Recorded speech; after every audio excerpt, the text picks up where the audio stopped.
فريق النادي الأهلي والمرمى الأيمن. والضربة الترجيحية الأولى اللي عادة يختار لها أفضل اللاعبين هذا مارسينيو، لاعب ممتاز الحقيقة، في تصوري قادر على تسجيل الضربة الترجيحية الأولى لمصلحة النادي الأهلي. إذن الأهلي يبدأ بمارسينيو البرازيلي المتألق، واعتقد عند الثقة مثلا، إلا إذا لمبروك زايد رأي آخر. مارسينيو التأخر هذا مو في صالح مارسينيو، مارسينيو يتقدم يسدد جول الأهلي. ومن الضربة الترجيحية الأولى يسجل البرازيلي مارسينيو. كرة قوية، مبروك زايد اختار الزاوية اليسرى لكن مارسينيو حطها في الزاوية اليمنى، وبالتالي سجل الضربة الترجيحية الأولى. هدف الآن يتقدم فيه فريق النادي الأهلي مع الضربة الترجيحية الأولى اللي راح نشوفها القادمة لمصلحة فريق نادي الاتحاد. الأعصاب حراس المرمى، واحدة راحت من مبروك زايد. ياسر المسليم يتمنى لعل وعسى أنا أكون مثلا بطل النهائي. الكل على أعصابه، الإدارة، اللاعبين، الجماهير، الكل متحفز لمشاهدة محمد مسعد وهو لمشاهدة كريري وهو يلعب ضربة ضاعت. سعود كريري من بدري يضيع، سعود كريري من بدري يضيع الضربة الترجيحية الأولى لمصلحة الاتحاد. قرأها صح ياسر المسليم، وبالتالي الأهلي الآن يتقدم بالضربة الترجيحية الأولى، والأهلي الآن يتقدم لاعب لكي يلعب الضربة الترجيحية. شوف هذا الحين لاعبين فريق النادي الأهلي يسجلون الضربات القادمة، خلاص هم راح يكونون الأفضل، إلا إذا لمبروك زايد مثلا بالضربة الترجيحية الثانية لمصلحة النادي الأهلي. مبروك زايد،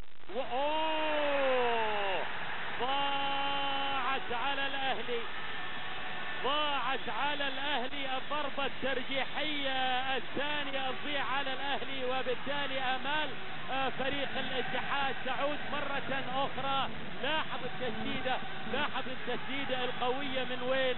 من منصور الحربي، والحربي يضيع. إذن يعني يبقى الوضع على ما هو عليه. تعود الفرصة الآن لفريق نادي الاتحاد على أساس أنه يبدأ من جديد مع ضربة ترجيحية أولى ضاعت من سعود كريري. تأتي الآن الضربة الترجيحية الثانية، لكن يعني محاولة منصور الحربي الكرة إلى خارج أرض الملعب. تألق قبل قليل طبعا ياسر المسليم، وياسر المسليم اللي صد كرة سعود كريري هو الآن في المرمى. الضربة الترجيحية الثانية للاتحاد وين تكون في الجول، وهدف من ضربة ترجيحية ثانية لمصلحة الاتحاد. راشد الرهيب في يوم رهيب الحقيقة، وخاصة عند الوصول إلى الضربات الترجيحية الرهيب، يسجل الضربة الترجيحية الثانية، وبالتالي الأمور تسير بهذا الشكل. كل فريق مسجل ضربة ترجيحية. نشوف الضربات الترجيحية الثلاث القادمة لأي من الفريقين. تحفظ وترقب وانتظار في المدرجات، في الأماكن، في المقاهي، في الساحات، الكل ينتظر، وهنا الجهاز الإداري الفني ينتظر الضربة الترجيحية الثالثة لمصلحة الأهلي. مرة أخرى مبروك زايد في المرمى لغاية الآن. شوف مبروك زايد يمكن عنده شيء يقوله مثلا الضربة الترجيحية اللي أمامنا أو الضربات الترجيحية القادمة على التنفيذ. اجفين البيشي، اجفين سجل اجفين البيشي، وكان تحت يعني هو مضغوط، لذلك ذهب مباشرة لكي يحتفل بأنه سجل الضربة الترجيحية. هو مبروك زايد قرأها صح، ولكن لاحظ أن تسديدة جفين البيشي كانت قوية، صدها مبروك زايد، لكنها في الأخير عبرت وكانت هدف من الأهداف من الضربة الترجيحية الثالثة لمصلحة النادي الأهلي. راح نشوف الضربة الترجيحية الثالثة الآن لمصلحة الاتحاد. أعتقد المولد نعم أسامة المولد على تنفيذ الضربة الترجيحية الثالثة لمصلحة الاتحاد.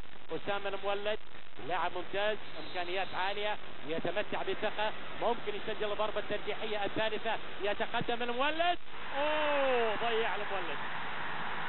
أسامة المولد يضيع الضربة الترجيحية الثالثة. تعود الآن الأمور لمصلحة النادي الأهلي المتفوق.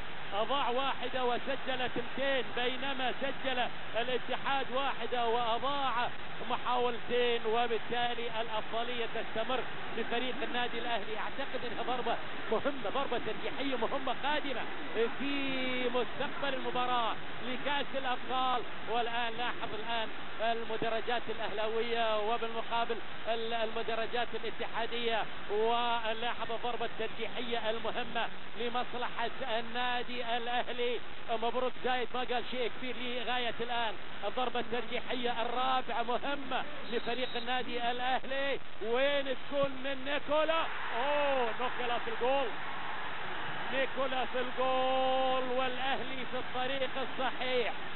الأهلي طريقة صح، الأهلي طريقة صح، لأن نسجل 3 ضربات ترجيحية من أصل 4، وبالمقابل الاتحاد مضيع محاولتين. والآن فريق الاتحاد مع الضربة الترجيحية الرابعة.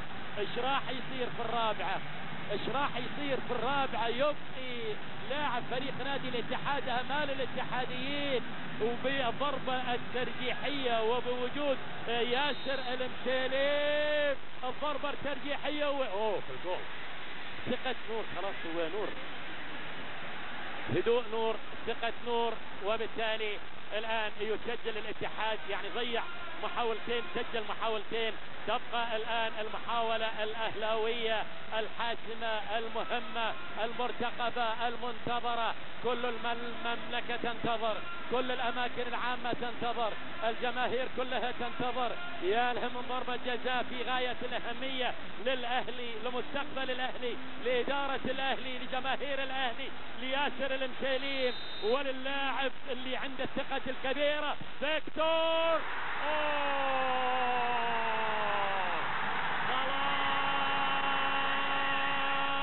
خلصها فيكتور، خلصها فيكتور، وصارت البطولة أهلاوية.